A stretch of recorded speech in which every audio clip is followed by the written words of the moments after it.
Oi, pessoal.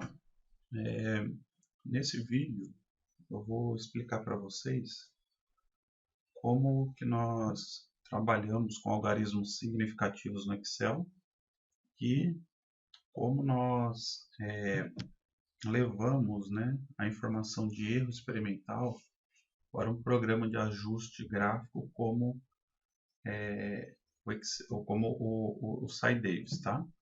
Então, na primeira parte do vídeo, então, eu vou começar explicando aqui sobre como que a gente coloca, né, algarismos significativos corretamente aqui no Excel. Então aqui eu tenho uma tabela com dados brutos, tá, de um experimento de queda livre.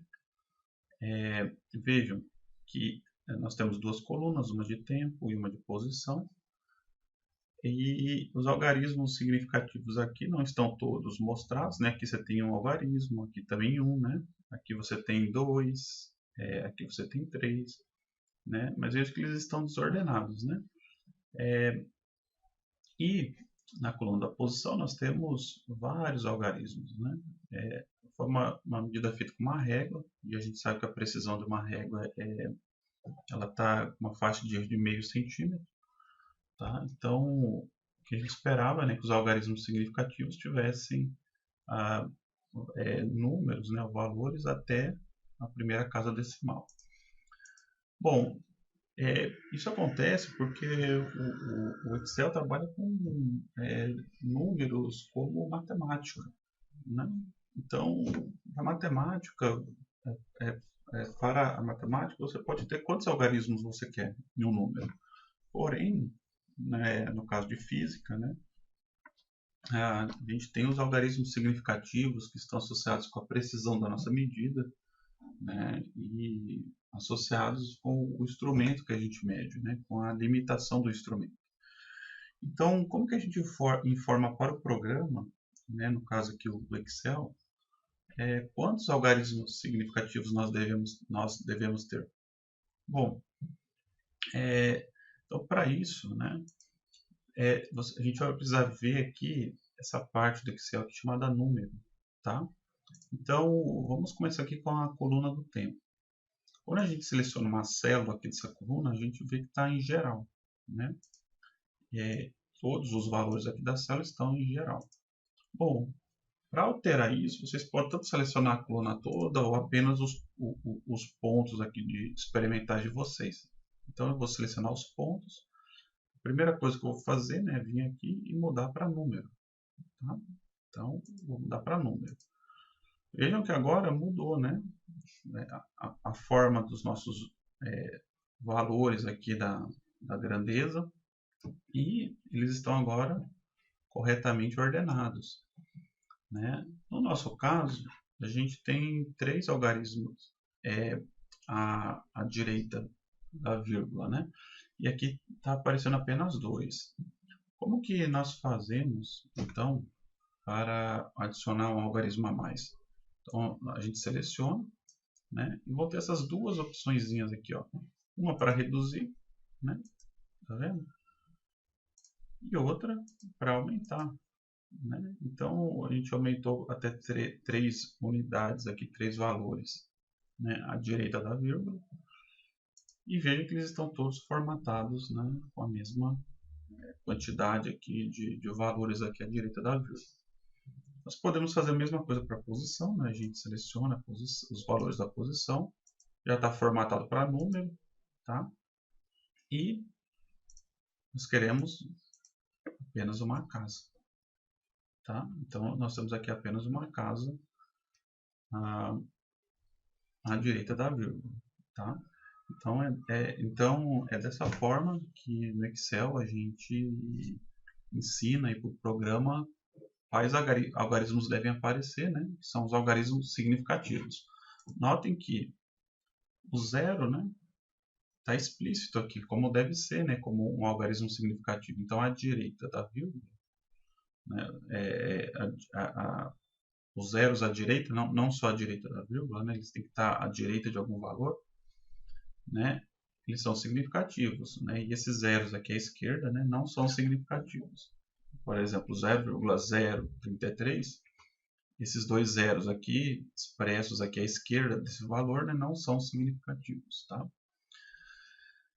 Bom, então vejam que não é muito complicado, né, ensinar para o programa quais são, né, os algarismos significativos da medida. E isso, né, quem deve reconhecer, né, é o operador, né, no caso, vocês, né, que estão realizando a medida e estão utilizando algum instrumento, vocês sabem qual é a limitação desse instrumento. Tá? Então, a primeira parte sobre algarismos significativos é sobre isso. A segunda parte aqui do vídeo é como que a gente leva a informação de erro experimental para o SciDavis. Então, aqui, né, eu já coloquei o erro do tempo, né, e o erro, né, da posição. Tá? Lembrando que o erro ele tem, quando ele for representado, né, ele tem que estar acompanhando o valor da grandeza, a unidade física. Né? Mas aqui eu estou trabalhando apenas com número, então a gente não escreve unidades físicas aqui dentro das células. Tá? Ok, então quando a gente abre o SciDavis, né, que eu abri o SciDavis aqui, a gente tem aqui nossa tabela e nós simplesmente podemos importar os valores ou copiar e colar. Né? Meu SciDavis está configurado para receber números, né, com vírgula, né, reconhecendo decimais a partir da vírgula, mas normalmente ele está configurado para o ponto, né, em vez de vírgula, ser o decimal. E aí eu sugiro vocês ou alterarem na configuração do SciDavis, né, ou exportarem esses dados aqui para um TXT, um arquivo TXT, e editar, né, vírgula para ponto. Se for o caso do SciDavis de vocês, né? O meu já está configurado para aceitar a vírgula como decimal. Então, eu vou copiar primeiro tempo, tá? no X, né? O tempo vai ficar no X e a posição vai ficar no Y. Né? A posição depende do tempo normalmente. Ok? Por enquanto, eu não vou criar outra coluna, tá? Porque eu vou explicar uma informação importante para vocês sobre essas duas colunas originais e sobre outras colunas, tá? Notem que tem essa parte aqui, né, da tabela,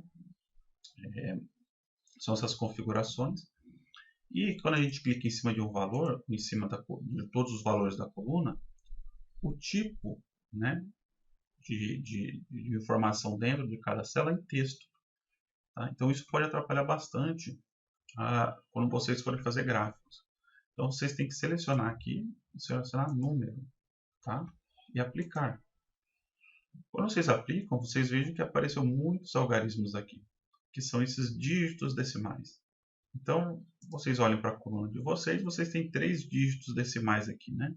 Então, aqui nós temos que ter 3 dígitos também.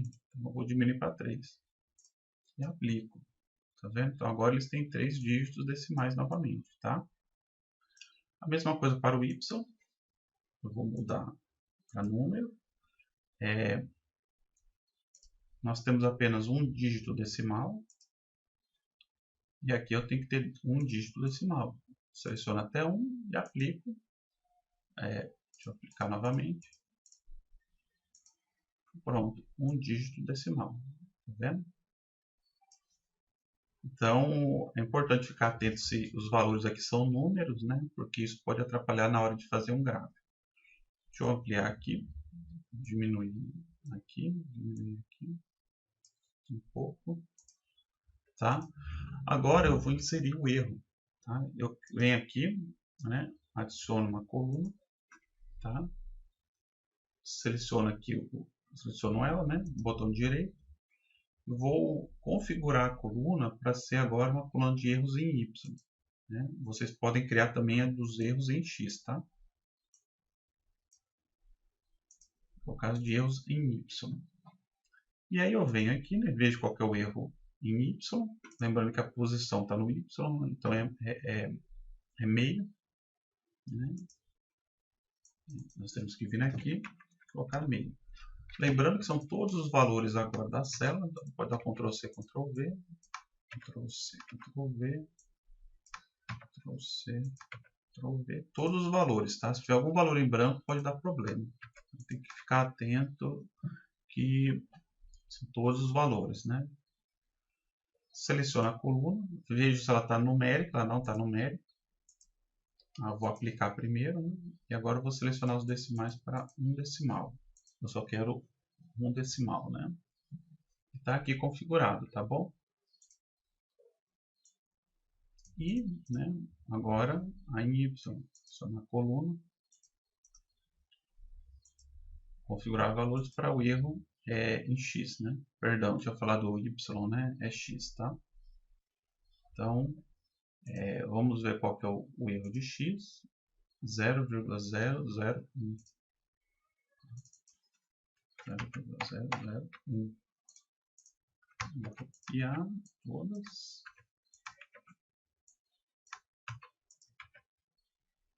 E faltou um valor aqui embaixo.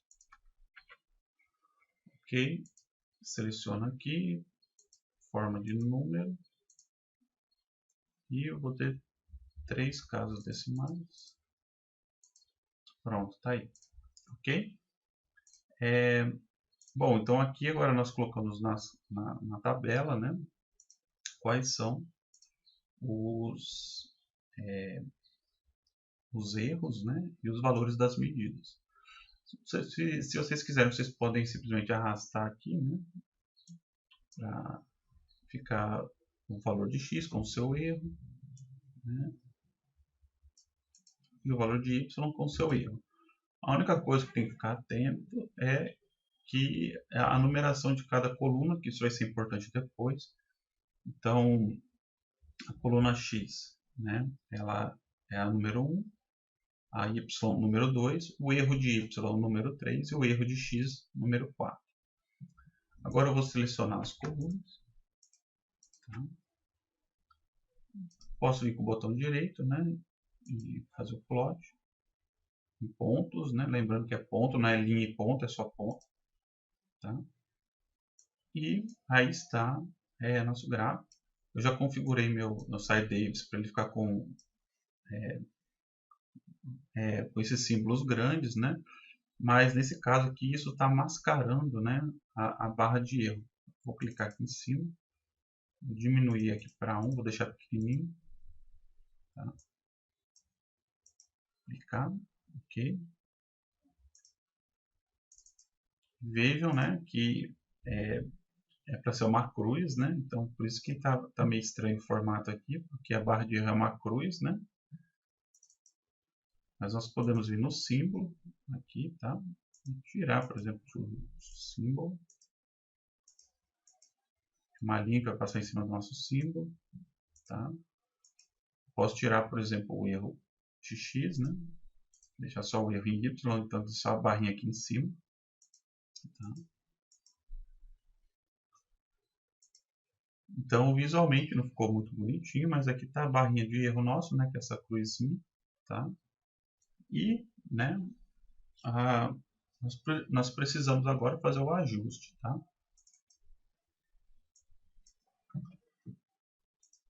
Configurar aqui novamente para deixar como estava. Tira essa barreira. E vou aumentar meu símbolozinho para como ele estava grande, tá? Agora, eu não vou fazer configurações aqui como nome de eixos, tá bom? Porque a ideia agora é mostrar para vocês sobre o ajuste, tá? Mas toda essa questão de formatação de títulos, o que é necessário estar no gráfico ou não, vocês formatem depois. Bom, vamos lá fazer o ajuste, né? A gente vem em análises. Pode ser tanto por Quick Fit, né? Que é um fit rápido, não um ajuste rápido. Tem algumas funções como reta, polinômio. Ou, né? Pode ser pelo Fit Wizard, né? Onde a gente pode escolher alguma função que nós queremos, podemos criar nossa própria função. Eu recomendo vocês fazerem por aqui, porque eu vou mostrar uma informação que normalmente não aparece para outras funções, né? Como nós fizemos aqui o QuickFit linear e polinomial, é tranquilo, mas quando nós vamos para trigonométricas ou outros tipos de potência, aí fica um pouco mais complicado. Ensinar para o programa como usar o erro. Então é conveniente treinarem sempre pelo Fit Wizard, tá? Então, vem aqui em Built-in, né? Escolhe alguma função que já está interna do programa, como a polinomial. Veja o que é polinomial de primeira ordem, né? Que é a reta, né? O A0 e o A1 são os coeficientes. Nós aqui temos a queda livre, né? Ela é de segunda ordem. Tá? Então veja que aqui agora temos a expressão de segunda ordem. Eu vou selecionar essa opção, porque ele já seleciona a função polinomial para nós. Tá? Venho aqui em Fit. Aí vai vir para essa segunda janela, antes de realizar o ajuste, né, o Fit. E, deixa eu abrir um pouco aqui. Como que nós agora ensinamos para o programa sobre o erro? Nós vemos aqui, ó, fonte de erro de Y. Nós podemos colocar tanto associada, porque nós já criamos a coluna de erro associado, ou usar, né, um dataset, né, um conjunto de dados arbitrários, onde aí ele vai pedir para a gente falar qual que é esse conjunto que você cita que é o erro. Nosso erro, então, é a coluna número 3. Número 3. Tá? Ou nós podemos, né, como já existe uma coluna associada a y, que é essa daqui, né, erro de y, então ela já está associada com a coluna de y. Então o programa já vai reconhecer isso como sendo a coluna de erro do y. Então vocês podem colocar tanto associada ou simplesmente descreverem que é a coluna 3. Né? E fit. Quando nós passamos o fit, tá? O programa então vai nos informar, tá? Perdão, deixa eu abrir novamente aqui. O log. Tá? Fechar aqui.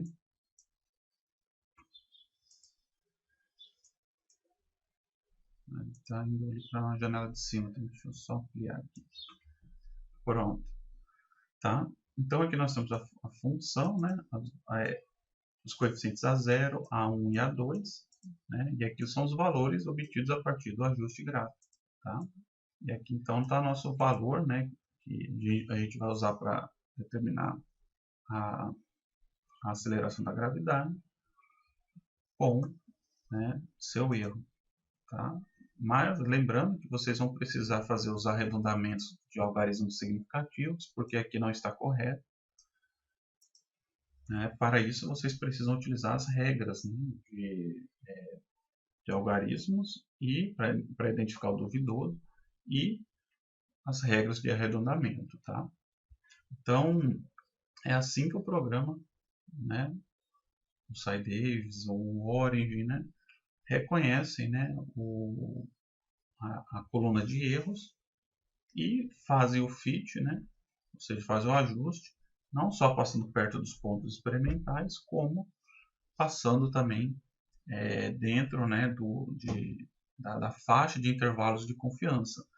Né, pois o erro, né, informa para nós que nós temos um intervalo de valores que são aceitáveis como o valor da nossa grandeza física, né, e não apenas um valor exato.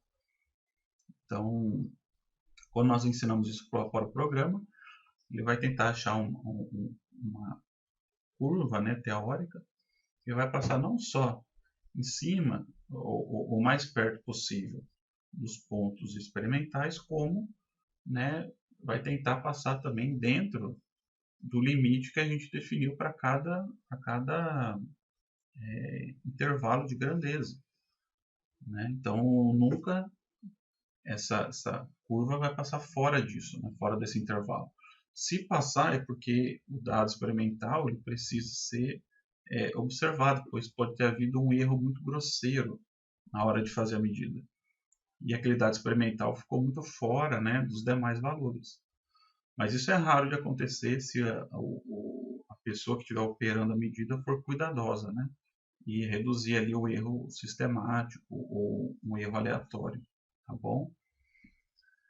Então, não esqueçam de usar essa informação na hora de fazer os ajustes gráficos, tá certo? Pois se não explicar para o programa qual que é o erro, o programa vai fazer o ajuste normalmente. Eu vou dar até esse exemplo agora, mas o erro não estará correto. Então, deixa eu apagar aqui, vamos remover essa coluna, e fazer um novo gráfico. Fechar esse gráfico.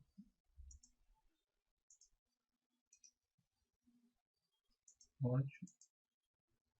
O gráfico está aqui.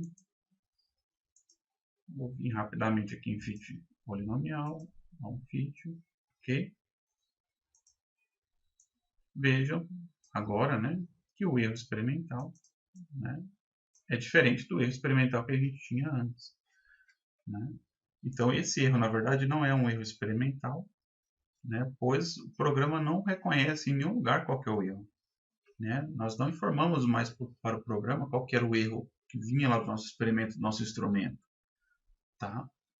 E o que significa esse valor? Né? Significa que para o programa, né, que ele tem um valor de coeficiente, e ao tentar ajustar, né, ele tentou passar próximo dos pontos, mas ele não conseguiu passar em cima de todos os pontos. Então ele tinha um erro, né, de distância entre essa curva teórica e os pontos. E isso acabou sendo propagado, né, na hora de ele informar quais são os coeficientes de ajuste. Tá? Então esse erro aqui, esses erros, aliás, os três, né, de cada coeficiente, eles têm um significado matemático, né? Vai usando esses valores mais o erro, a gente vai conseguir fazer essa curva teórica. Porém, esses erros não têm significado físico, tá? Por quê? Porque é um parâmetro puramente matemático, né? O que é o significado físico? É algo que vem de um instrumento que a gente mediu, né? Algo que a gente observou. Então, para fazer corretamente o ajuste e dar um significado físico correto para o erro, nós precisamos informar para o programa quais eram os erros dos instrumentos. E aí ele vai tentar fazer um ajuste, passar o mais perto possível dos valores que nós consideramos como mais prováveis, né, que são os valores médios, porém, né, informando para ele que ele tem um limite aceitável de até onde essa curva pode se distanciar dos pontos. Ou seja, qual é o intervalo de confiança desses pontos que vai estar definido pelos erros que nós informamos para ele. Tá? E aí, corretamente, a forma correta, né, seria essa daqui de cima. Tá? Então, fiquem atentos aí sobre essa informação do erro, porque ela é muito importante na hora de fazer análises gráficas. Tá? Em algumas situações, é importante desenhar a barra de erro, mas na maioria das vezes não é necessário informar essa barra de erro. Tá? Uma vez que a informação do erro experimental ela pode estar sendo discutida no texto.